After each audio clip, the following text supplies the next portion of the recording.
اپنے نبی دی ختم نبوت دا اعلان اپنے ہاتھ اٹھا کے کرو کہ بعد از رسول ہاشمی۔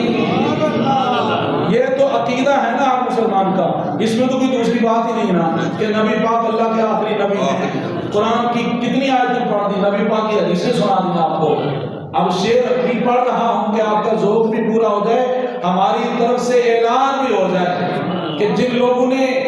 یہ سمجھا ہے نا کہ یہ قوم ہر چیز برداشت کر لیتی ہے، اس قوم نے ٹوٹی ہوئی سڑکیں برداشت کی ہیں، اس قوم نے مہنگائی برداشت کی ہے، یہ قوم جناب والا ہر طرح کے ظلم و ستم برداشت کر سکتی ہے، لیکن ہم یہ اعلان کر رہے ہیں، یہ قوم آپ بھی کر رہے، صرف میں اکیلا نہیں کر رہا، کہ ہم سب یہ اعلان کرتے ہیں کہ ہمارے اوپر کوئی بھی ظلم کر لو، ہمیں کسی بھی جگہ سے گزار لو اور مہنگائی کر لو اور جو ظلم ہوتے ہیں وہ کر لو، یہ قوم مسلمان نبی پاک کی غلام یہ ہر چیز برداشت کر سکتی ہے، لیکن نبی پاک کے ختم نبوت والے قانون سے چھیڑ چھاڑ برداشت نہیں کر سکتی۔ ایسے ہی ہے تاجدار ختم نبوت زندہ باد، زندہ باد، تاجدار ختم نبوت زندہ باد، زندہ باد، تاجدار ختم نبوت زندہ باد، زندہ باد۔ اب آنکھوں میں ہی چکنے میں جنوں کو شک ہو اس گل میں، سانو شک ہے نہیں اس مسلمان، میں تہاڈی گواہی لوا رہا حضور دی بارگاہ وچ، سبحان اللہ، رل کے سارے نے اپنا تاجدار ختم نبوت زندہ باد، زندہ باد۔ جو کچھ اپنی مدد وچ بندے دس رہے نے کہ نبی پاک تو بعد کوئی اور کانا مانا نبی کوئی نہیں، حضور آخری نبی نے، مرزئی قادیانیہ دا جیڑا بھی کانا نبی ہے اور نبی نہیں، اور مرتد گستاخ بے ادب اور خنزیر تو ہی پہنا ہے، نبی پاک تو بعد کوئی ہے ہی نہیں نبی دوسرا، نبی پاک اللہ دے آخری نبی، تاجدار ختم نبوت، تاجدار ختم نبوت زندہ باد، زندہ باد، تاجدار ختم نبوت زندہ باد، زندہ باد، تاجدار ختم نبوت زندہ باد، زندہ باد۔ اس لیے سب مل کے یہ بات کہو، بعد از رسول ہاشمی کوئی نبی نہیں، بعد از رسول ہاشمی کوئی نبی نہیں۔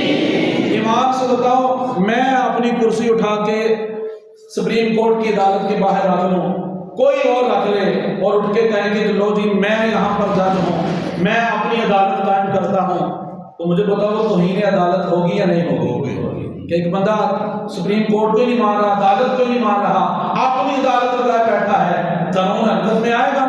پکڑے گا اس کو، کہے گا بھائی نہیں عدالت جو موجود ہے تو اس عدالت کی توہین کر رہا ہے۔ تو ہم قانون نافذ کرنے والے اداروں کو یہ پیغام پہنچانا چاہتے ہیں،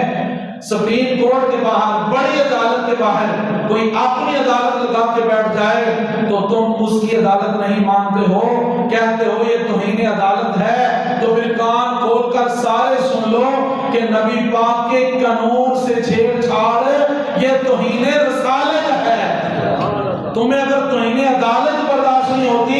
کسی مسلمان کلمہ پڑھنے والے حضور کے غلام کو توہین رسالت برداشت نہیں ہوتی۔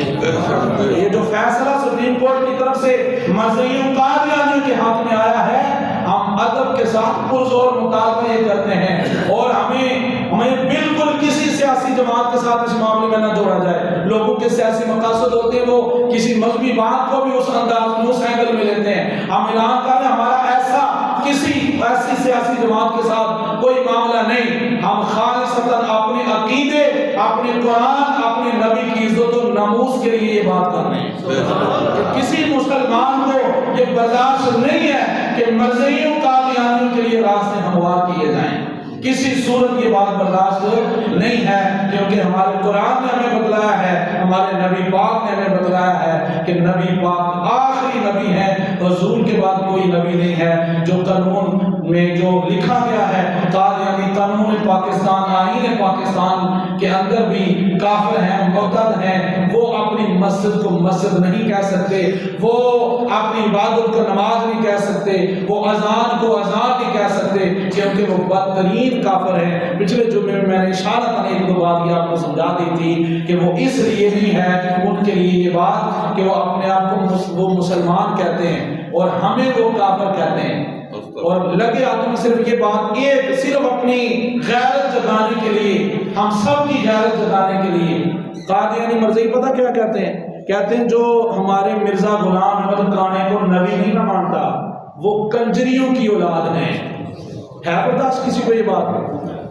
یعنی جو اس کو نبی نہ مانے وہ یہ ہے، وہ یہ کہتے ہیں، تو کسی مسلمان کا کس طرح یہ بات اس کو برداشت ہو سکتی ہے کہ قانی کو نبی کہے اور نبی پاک کی نبوت کے بعد اس کے لیے راہیں ہموار کی جائیں اور طرح طرح کی تشریح اور تعویلیں کی جائیں؟ یہ کسی صورت برداشت کسی مسلمان کو نہیں ہے۔ اس لیے اس بات اپنے عقیدوں کو مضبوط کیجیے، اس بات کو دل میں بٹھائیے، کوئی کسی جگہ پہ ایسی بات ہو تو ڈنکے کی چوٹ پہ کہو کہ یہ قانون بھی جو ہے یہ پکا ہے، بن چکا ہے، قرآن نے بتا دیا ہے اور آئین پاکستان میں موجود ہے، اس کی کسی صورت بھی خلاف ورزی ہو سکتی نہیں۔ وہ ملک پاکستان کے قانون کی بھی خلاف ورزی ہوگی اور شرعی قوانین اور قرآن و حدیث کی بھی خلاف ورزی ہوگی۔ اس لیے ایک ہی بات ہے کہ جو فیصلہ دیا گیا ہے یہ قوم کہہ رہی ہے کہ اس فیصلے کو واپس لیا جائے، نظر ثانی نہیں بلکہ اس کو واپس لیا جائے، اور جو ان کے لیے آئین میں باتیں موجود ہیں ان کو اسی دائرے کے اندر رہ کر اپنے کام کرنے کے لیے